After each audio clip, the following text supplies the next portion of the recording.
Moi! Piti jo eilen kuvata vähän videoa siitä, että mulla on tämmönen kaivo-ongelma, mikä pitää ratkaista tänä keväänä. Ja eilen täällä oli superihana keväinen keli. Ja niin, ajattelin, että saan hyvin kuvattua täällä niinku kaivon ympäristössä, että mitä mä oon tänne suunnitellut ja miltä täällä nyt näyttää ja mikä se ongelma on. Mutta tänään on tullut tämmönen, olisiko täällä 15 senttiä lunta. Joten kevät on hieman tauolla. Tosin eikö sitä sanota, että uusi lumi on vanhan surma, että ehkä tää nyt sitten vie ne viimeisetkin lumet täältä pois. Mut joo, siis mulla on kaivon kanssa sellainen ongelma. Toi kaivo on tehty 8 vuotta sitten suurin piirtein, eli se on kohtuullisen uusi ja sen takana on vanha kaivo. Mutta se oli sen verran pieni, että silloin kun mä muutin tänne hevosten kanssa, niin ajatus oli, että se varmaan käy liian pieneksi. Ja niin. Sitten tänne tehtiin uusi rengaskaivo. Piti tehdä 10 renkaalla, mutta yksi oli haljennut matkan aikana, eli siellä oli 9 rengasta kaikkineen, siis myös toi niin kuin päällimmäinen, mikä on tuossa ylimpänä. Siellä on hiekka pohjalla ja niin kuin jonkin verran hiekkaa reunoilla, mutta osin ongelma oli varmaan se, että mä todennäköisesti tilasin liian vähän hiekkaa, eli ne, jotka teki sitä kaivoa, niin kuin ei saanut sitä riittävän ylös asti. Ja nythän sitten, kun tämähän on ihan savimaata, niin se lähtee liikkuun se kaivo. Ja nyt tänä vuonna se on routinut erityisen paljon, mikä tarkoittaa sitä, että sinne on tullut rakoja sinne kaivorenkaiden väliin, etenkin tuohon ylimpään. Eli toi kaivo käytännössä siis imee noin sulamisvedet sinne sekaan. Ja nyt siis tällä hetkellä mä käytän niinku juomavetenä kaupan vettä, eli kyllähän toi niinku vesi edelleen, se on sameempaa, mutta kyllähän se edelleen menee niinku pesukoneissa ja niinku tommosissa ei-ruokajutuissa. Mutta tarkoittaa siis sitä, että täytyy saada se korjattua heti kun tie kestää sen, että tänne tulee hiekkakuorma. Eli en tiedä koska, menee varmasti vielä tovi. Ja sitten toisaalta mun täytyy vuokrata kone, että mä saan kaivettua ton kaivon ympäristön auki. Mutta katsotaan vähän miltä se näyttää. Tää puu tässä on siis laitettu niin, että kesällä sieltä pystyy nostamaan suoraan kaivosta hevosten vesiastia, mutta se on käytössä mulla vaan kesäisin. Se miksi tätä on aidattu, niin on tietysti se, että sinne ei menisi noin vuohet ja hevoset tolle alueelle. Mä tein tähän kaivon ympärille, sitä ei nyt tosiaan tämän lumen takia kauheasti näy, mutta semmoiset hätävaraesteet niin, että sinne ei nyt ainakaan pääsisi tipahtamaan mitään niin kuin tavallaan isompaa, siis tyyliin mutapaakkuja tai mitään semmoista.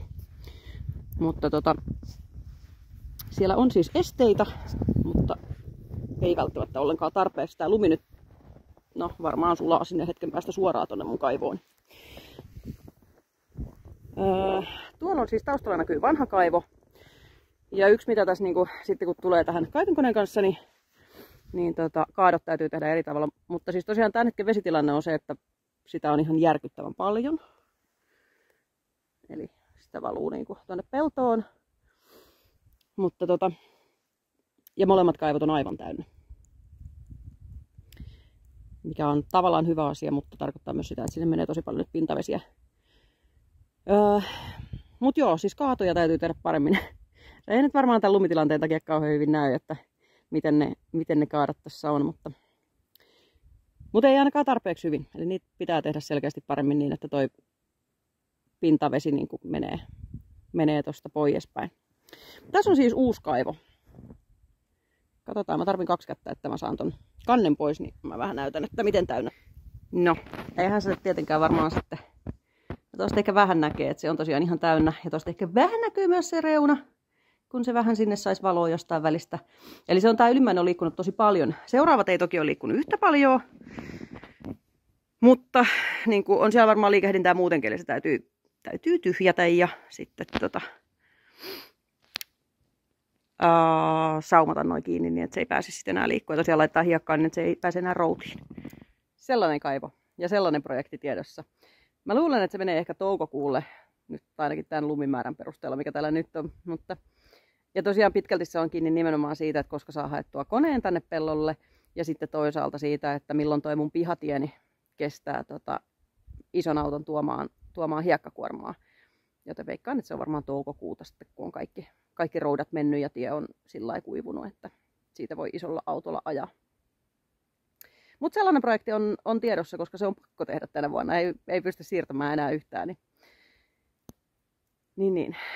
Et jos olet tehnyt hyviä kaivoprojekteja ja on hyviä ajatuksia siitä, että miten sitä kannattaa lähteä korjaamaan, niin saa kertoa.